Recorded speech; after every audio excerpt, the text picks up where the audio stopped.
Hi guys, and welcome back to another video. Now, to celebrate 1,000 subscribers on this channel, we thought we'd do a little Q&A for you. You've already submitted some questions for us, so I'd like to thank each and every one of you who has submitted questions. And we'll get straight into it and start off with Mini Miner Gaming and Sean Lee, who pretty much asked the same question.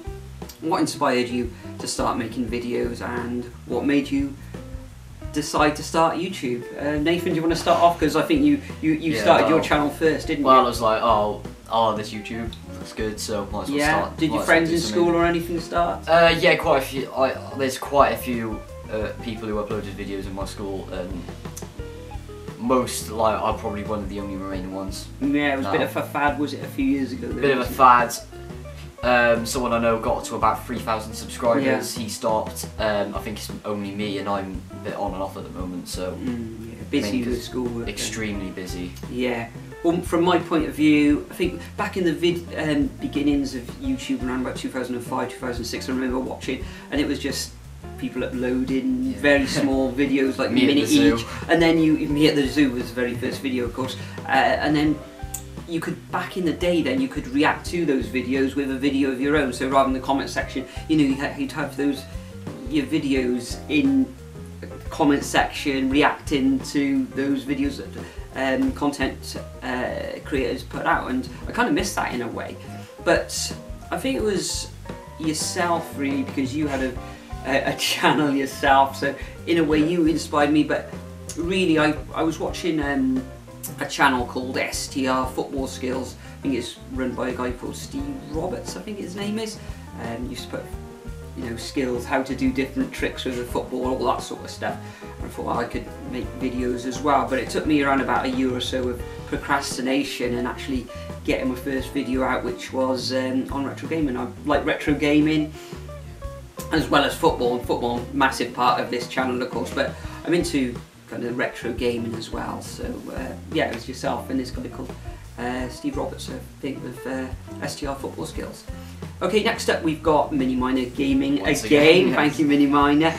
What do you like and dislike most about YouTube? Do you want to start with this one? Yeah, why not? Well, I think one of the best things is you go on YouTube and you can learn about anything, you know, playing the guitar, as I said, football skills before. Even, I think I had a problem with the toilet and how to fix a leaky toilet. You can find absolutely anything on YouTube, so that's one of the best things as well. And also the interaction with people as well, anywhere around the world, you know, through the comment section. You know, you can inspire people to do things as well. Yeah, interaction, and the fact that you can actually go on there rather than go into a library or researching an issue. You can just watch a video, see how somebody does it, and then you can basically you can basically mimic that person or copy them, and you've gained a new skill yourself, so it's fantastic for that. What's yours then? Well, just really content sharing. It's really, YouTube is taking over TV now. Yeah. Whereas it is the new TV, because some of the stuff that you can't find on TV you can find on YouTube. Yeah. And you can pick and choose what you want to watch. Yeah, you can pick and choose what you want to watch.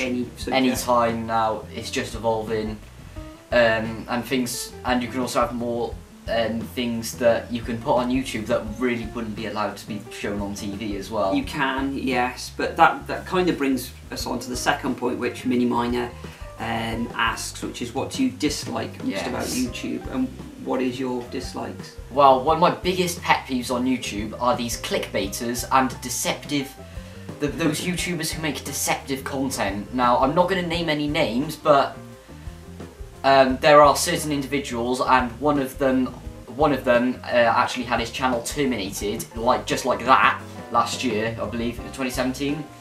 It begins with D and ends in a V. Right, okay. You can Google him, but yeah, all those deceptive content makers I can't stand, like just clickbaiting, not doing what has been seen in the thumbnail or in the title. Yeah, well, it just gets on the nerves. Well, clickbait, you do need a little bit of clickbaiting just to bring people into your channel. Right, you know, because you need to sort of advertise your channel or what that video is about. But yeah, the deceptive ones are bad. But from me myself, I think YouTube are kind of getting a little bit of stranglehold on free speech. There's certain things you can't really say. Now, whether that is a good thing or a bad thing, I don't know. That, you know, the strangling of free speech is a bad thing. However, I do agree on certain things like, you know, terrorism and stuff like that. And you wouldn't want people building bombs or anything. You know, that shouldn't be on YouTube at all or anything like that. So it's a bit of a fine line there. So, and I think the sort of the customer service with YouTube as well has got a little bit gone down less to be desired, because if you've got a problem, or if they sort of put a copyright mark or a strike on your video, then it's very hard to get information from YouTube. So that is a bit of a downside to YouTube itself. That was definitely shown earlier this year with the Logan Paul incident, because when people were making all of their fault videos about it, I think Drama Alert, Keemstar, he had his video taken down about it. Loads of people had their videos demonetized. I think True Geordie did as well. Alright, okay. So, yeah. Okay, next question is from Epic Madboy 99. Who do you think has started the best this year in the Premier League? Now, personally, I'm going to say Liverpool on this one, mainly because they haven't lost this season. They're top of the league, doing extremely well. But outside the top 6, I think it's got to be Bournemouth, to be honest. Yeah, they're in 6th position. Bearing in mind, 10 years ago they were in, like, I think League 2 or League 1. Even before that, they only just survived from getting relegated from the entire Football League. So where they've come from all the way into 6th in the Premier League now is just amazing. Into the Europa League places, especially for the size of the club as well. Yeah, the ground is tiny, isn't it? 11,000, you say Liverpool, Bournemouth. Yeah, I've got to agree, but you'd have to look at Manchester City and Chelsea, both unbeaten. I know Chelsea have had more than their fair share of draws, I think, but they're all up there on pretty much the same number of points. Manchester City playing tonight against Spurs, so I think they could joint top this evening if they beat Spurs at Wembley with Liverpool. Outside that sort of top 5, 6, you could say Watford had a very, very good start to the season as well, so they sort of slipped away, but they've come back with a couple of very good wins as well now. But yeah, overall, I'd say Manchester City or Liverpool, really. So thank you, Epic Madboy 99, for that question. Moving on, we got Shallow TG, and he or she asks, why do you support Cardiff, or what made you and NM and NWM support Cardiff City? Can't even say my name properly. I know, yeah. Well, why do you support Cardiff? I know this is going to be a really stupid answer, but mainly because of you. I'd say took me to Ninian Park. That was just the best experience ever. Should have never left the place. Much better than Cardiff City Stadium, in my opinion. Nothing would have beaten Ninian Park. Well, I think for the club to progress, we had to move to a newer modern stadium, because that place was falling apart, you could say. Just a bit. Where my Cardiff City supporter? Well, I was only born around about half a mile from the old ground Ninian Park. About a 10-minute walk. Yeah, 10-minute walk from Cardiff City Stadium as well. Yeah, born in Cardiff, grew up just outside Cardiff. So Dad took me to a first match in the late 70s. Been watching them ever since, and it's a club, you could say, in the English pyramid like no other. You could really say Swansea and Newport sort of fall into that category, because every single match is either kind of an international match against all the English teams, or a derby match against Swansea, Newport or Wrexham when they were in the league. So yeah, fantastic club to support. And of course we don't have any of this tourism either, really. Not at the moment, and it's a one city club as well. So which is what I like, even though Cardiff Met are actually on the rise. Yeah, but they're not going to get into the English pyramid. They're not going to get into the English pyramid, but they could have qualified for the Europa League last year. But brilliant clubs to support this season, even though we are near the bottom of the league, but that's to be expected at the moment, coming up with the budget that Cardiff have got. But atmosphere-wise, it's on another level with most teams in the Premier League, especially those top 6. Arsenal, Liverpool this weekend. And Tottenham as well. They were terrible at Wembley. Okay, let's move on to the next question. And Sean Lee again asks, what are your aims for Cardiff this season? Personally, I'd say 17th, and to be honest, I would like to see a cup run in the FA Cup, which we really haven't done since maybe 2010, you could argue, when we got destroyed by Chelsea. or of course 2008, which FA Cup narrowly final. lost out to Port Pompey there. Yeah, my personal aims, I think it's all about survival this season. If that's 17th, so be it. On goal difference, that'll be a success. We'll be here for next season then, you know, in the Premier League, and we can build on this year's foundations. Don't really want to go down, but if we do go down, then we've got a squad capable enough, I think, of bouncing straight back. But for this season, just survival. I think we can finish higher than 17th. I reckon around about 15th even.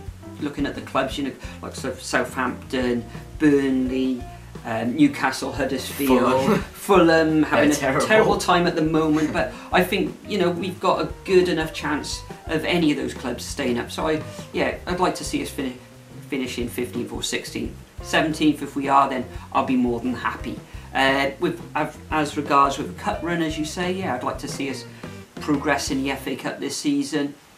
A lot of the players in the Cardiff City squad are used to playing twice a week, particularly from the Championship, so you know they'll be used to playing twice a week. However, the FA Cup in those first rounds, you know, from the third round, are played on the weekend anyway, so I can see Cardiff doing hopefully okay this season.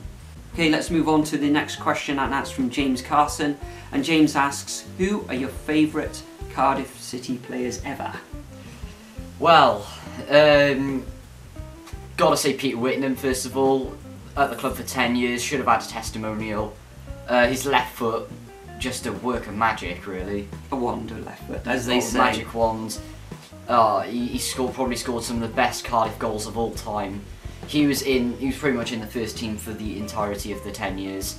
Even when Warnock came into charge, he was still getting into the team every week. He'd slowed up a little bit. He did slow up. He's getting on a bit. He really recently been released at he's been recently released from Blackburn because he didn't really he wasn't getting into the side, but his career's starting to slow down now.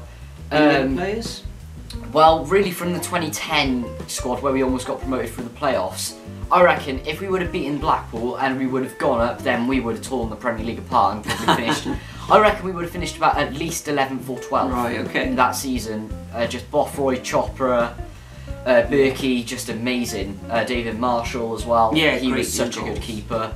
Even though we got the bus, he was doing extremely well at the moment, as they used to call him, where he played before at Walsall and places like that. Neil the Bus Etheridge. But okay, so for myself, my favourite players goes back from late 70s, early 80s. Got the likes of Dave Bennett, Phil Dwyer. Then moving on, we've got Nathan Blake, Tony Evans.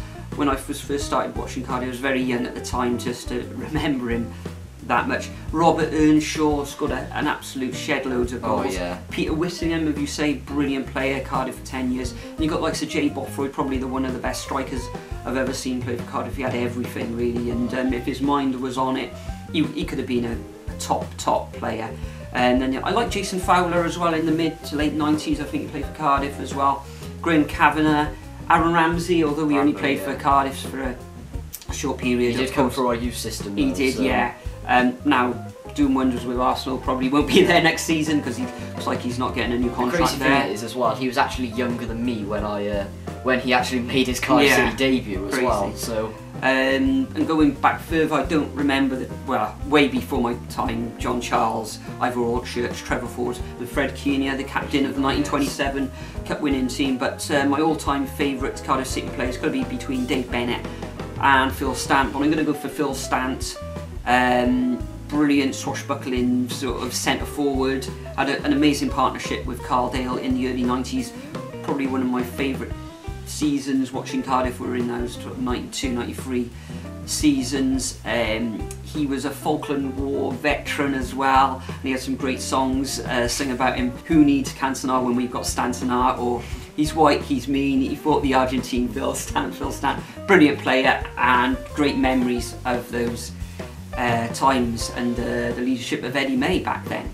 Okay, let's move on to the next question, and we got one via Twitter from James Johnson. Now James Johnson, he has his own football show, prediction show, weekly. Good quality, that is. It's good quality. Brilliant. He hasn't got many subscribers, but him and his partner in crime, Tom Batchelor, they has kind of good content, very funny guys, and he really should have more subscribers. Check him out. I'll leave a link in the description below. But James asks, what is your favourite condiment? Oh. So Nathan? It's gotta be barbecue sauce, hasn't it? Yeah, that's a good choice. It's gotta be either barbecue sauce or I don't even know. It's barbecue sauce, isn't it? Brilliant. Or barbecue or brown. There brown, we go. nice. Yeah. I love brown sauce. Well, I think top of the tree for me, top of the list would be hot chili sauce. I could have that with anything. Yeah. Same as tomato ketchup. Put it on your cereal, is it? Well, not quite. Maybe not. But yeah, hot chili sauce. I could have that on, well, not cooked dinners, but you know, chips. On sandwiches, anything. So yeah, brilliant. Thanks for that one, James. And James also asks, what are your thoughts on Richard Langley as a player? Now, Richard Langley he joined Cardiff City in, I think it was the 2003 season from Queen's Park Rangers for £200,000. I think they had to maybe increase that to 250,000 or something like that, depending on the number of appearances made. I know he was blighted at QPR with some serious injuries, knee ligament injuries especially, but while he played for Cardiff, yeah, he was a decent enough player in midfield, scored a few goals, not that many. I think it was just 8 in 65 appearances for the Bluebirds. No, but he was an okay player. I think he went then back to Queen's Park Rangers, and currently I think he's playing non-league.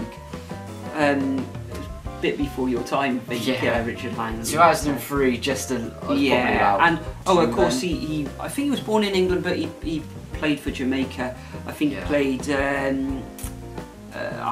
probably a handful of appearances, probably 12, I think it was, for Jamaica. So yeah, thanks for that one, James. Okay, next up is a question from Notorious Nerd. He asked, if you could, which player from a top club would you like to see on loan at Cardiff next season, realistically? Now, I was thinking about this long and hard. I'd like to see, well, Phil Foden. I don't think Man City will part with him. No, not a chance. We could try.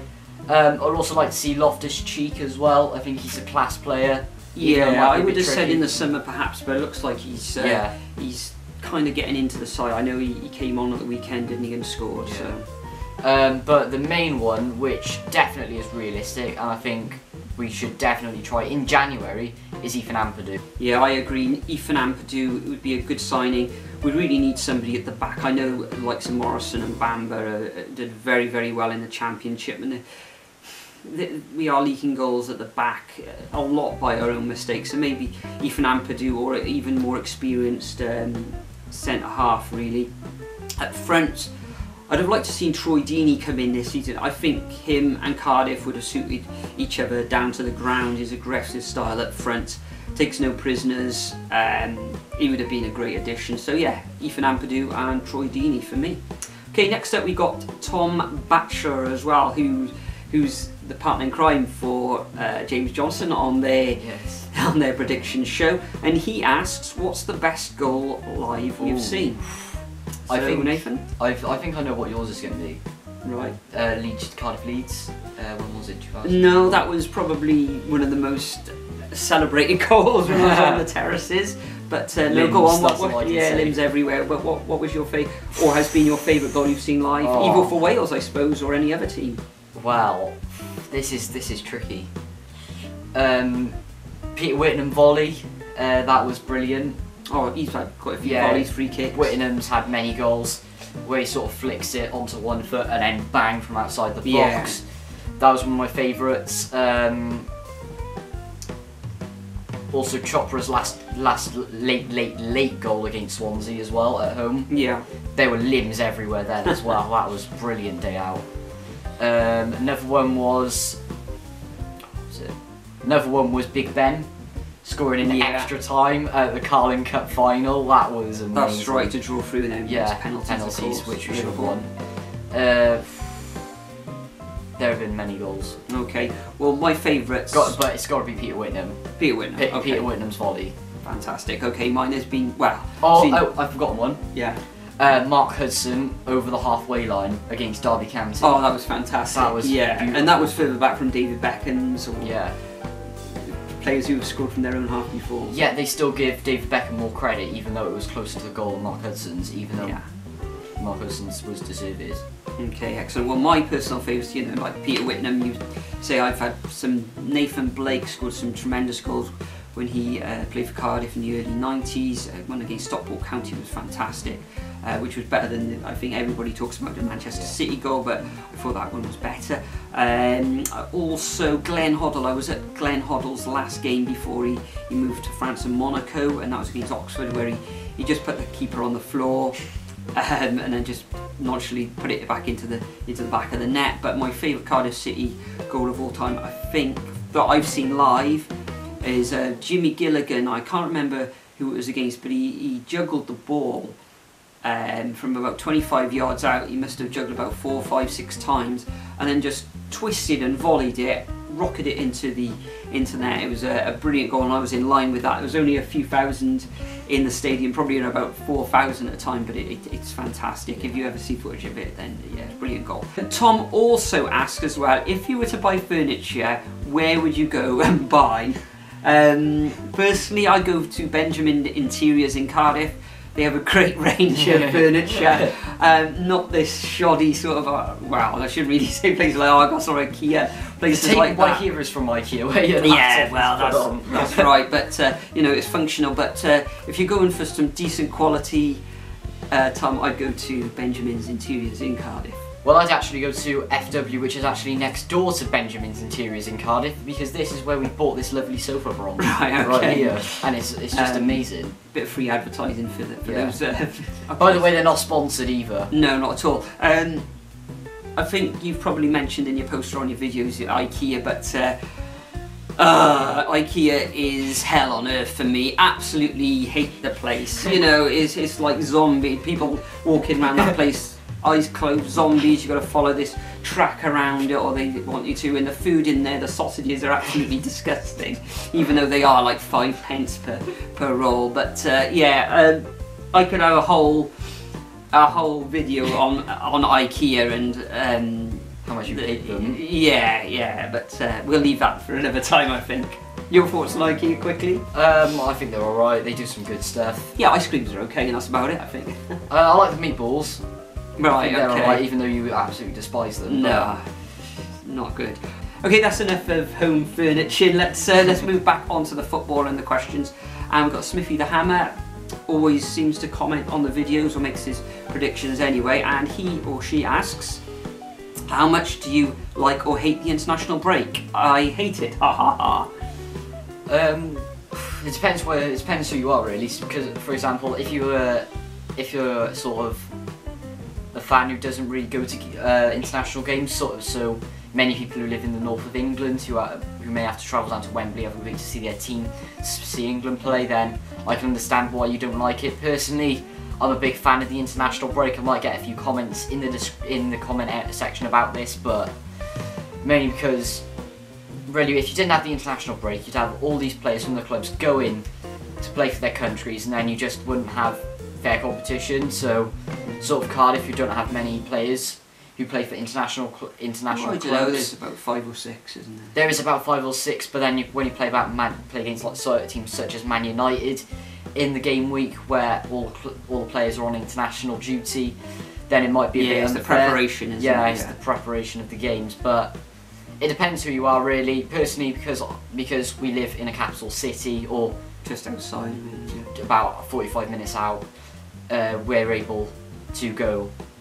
Yeah, my thoughts on that.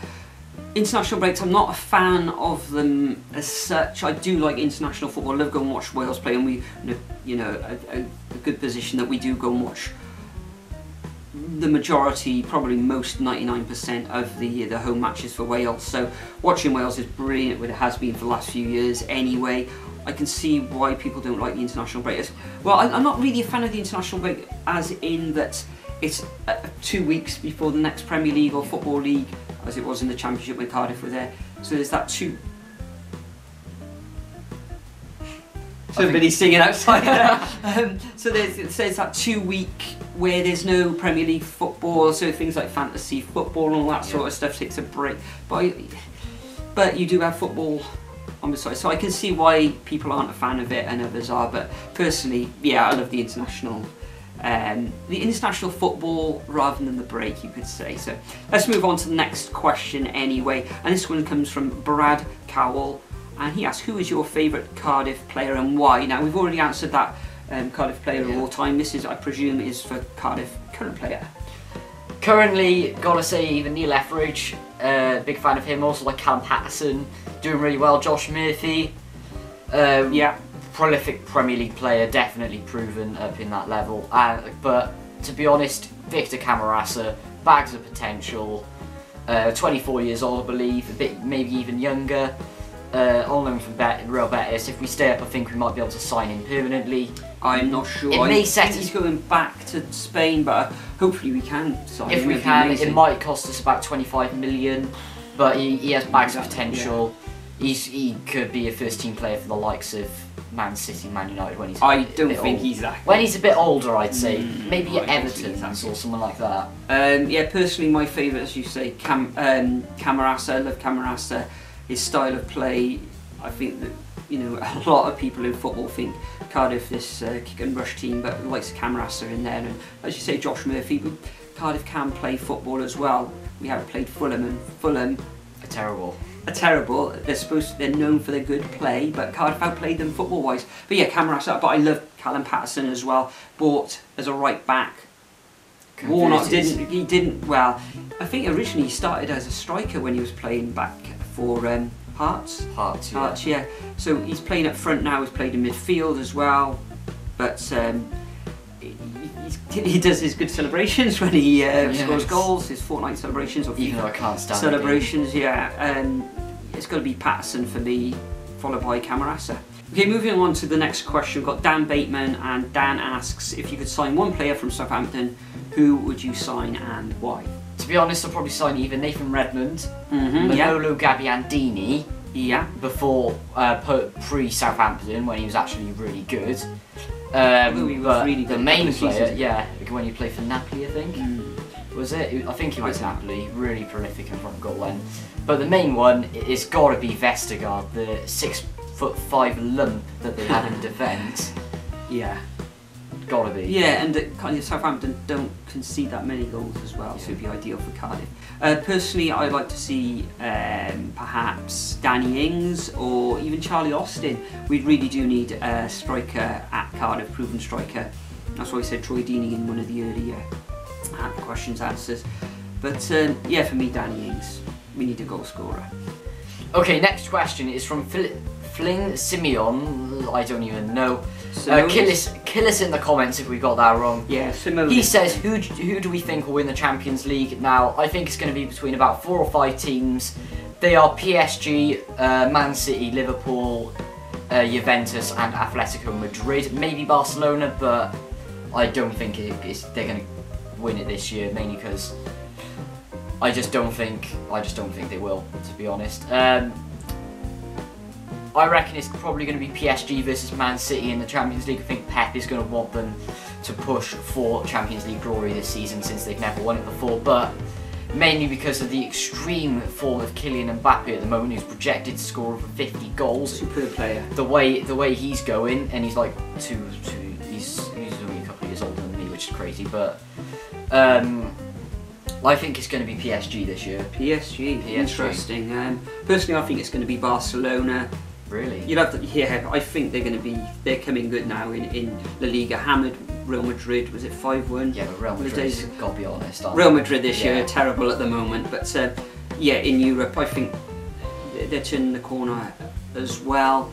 PSG, I don't think they're strong enough, PSG, personally. Really? Manchester City could come through, yeah, I can see Manchester City winning it as well, but Bayern Munich, always strong. Juventus, possibly. Napoli in there? Yeah, Napoli are in there, but I just don't think so. No, I don't think an Italian club will win it this season. I'm going for Barcelona. Right. Okay, next up we got Alex Cochrane, and he or she says Swansea or Bristol City. Now I'm not sure what you mean by that. Who do you like best out of these two clubs, or what? So I'll let you answer this one first. Or do you have to? If I was able to, I'd say neither. Right. Okay. Gotta be honest, but I mean, just just for sanity, I'm gonna have to go Bristol City, even though I can't stand the fan group.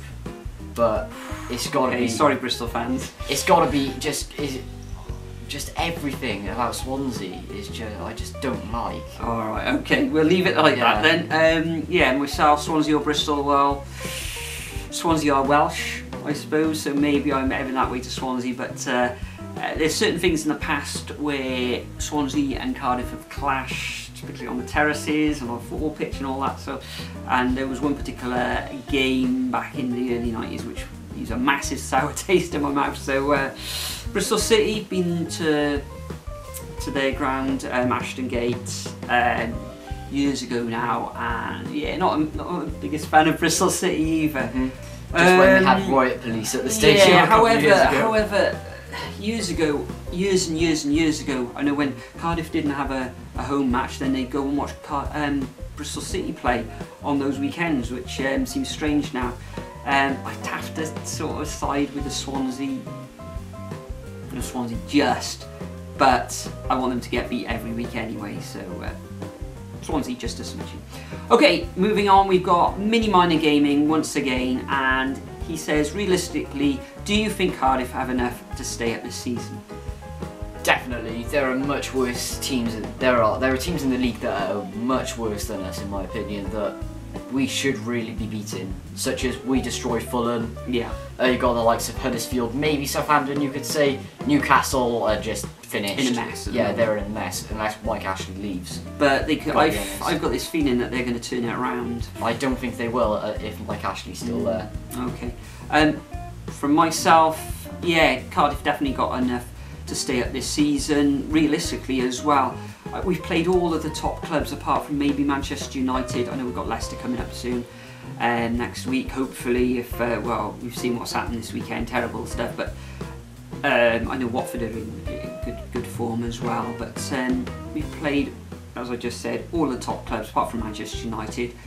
We're playing what looks like easier fixtures on paper, and we've done okay against those lower teams, you could say. We've done, beat Fulham, of course. So I think we should have enough. As I said earlier on in the video, I think we'll finish around about 17th, 16th, hopefully 15th, maybe higher. But realistically, this season, it's we need just to stay in this division. So yeah, I think we've got enough to stay up this year. From what I've seen on the pitch, we've only been overrun really once this season. That's against Manchester City. We had a bit of a thumping against Liverpool and Chelsea, but we were in those games at 2-1, and then chasing the equaliser, we just got destroyed then on the counter. So yeah, I think we'll stay up. And finally, once again, Mini Minor Gaming with his fourth question is, do you have any future changes, plans for the channel? I'd like to bring back maybe some more technology reviews, that sort of thing. I think we had and there's a TV review. We did this months and months ago, and it had a very good response in the comment section and views. So I'd like to do some more unboxings and videos on the technology side. I'd like to get into FIFA as well, but it's just finding the time to do that. Maybe I'll do that more on your channel perhaps, but going forward I'd like to change the whole branding around the channel as well. Maybe new logo, new header, a banner, all that sort of stuff. So maybe that'll change, but yeah, I'd like to bring the technology videos back. What about you, Nathan, on your... Well, I'm quite happy with the way my channel's going at the moment. It really, for me, is just finding the time to make the videos. Mainly just because I'm in sick form now. Just the workload at the moment is horrendous, I think. So it's really just finding the time to make the videos, really, at the moment. So that's it for this video. Thanks to everybody for submitting your questions. I really enjoyed this video. It's been a blast. I hope you've enjoyed watching it. I know it's probably going to be a bit of a long one, this one. So yeah, thanks to each and every one of you, and for all those subscribers as well for reaching 1,000 mark. There will be a predictions video out as usual this week, which will either be late on Wednesday evening or early Thursday morning. But once again, guys, thanks for watching, and we'll see you in the next video. Cheers, guys.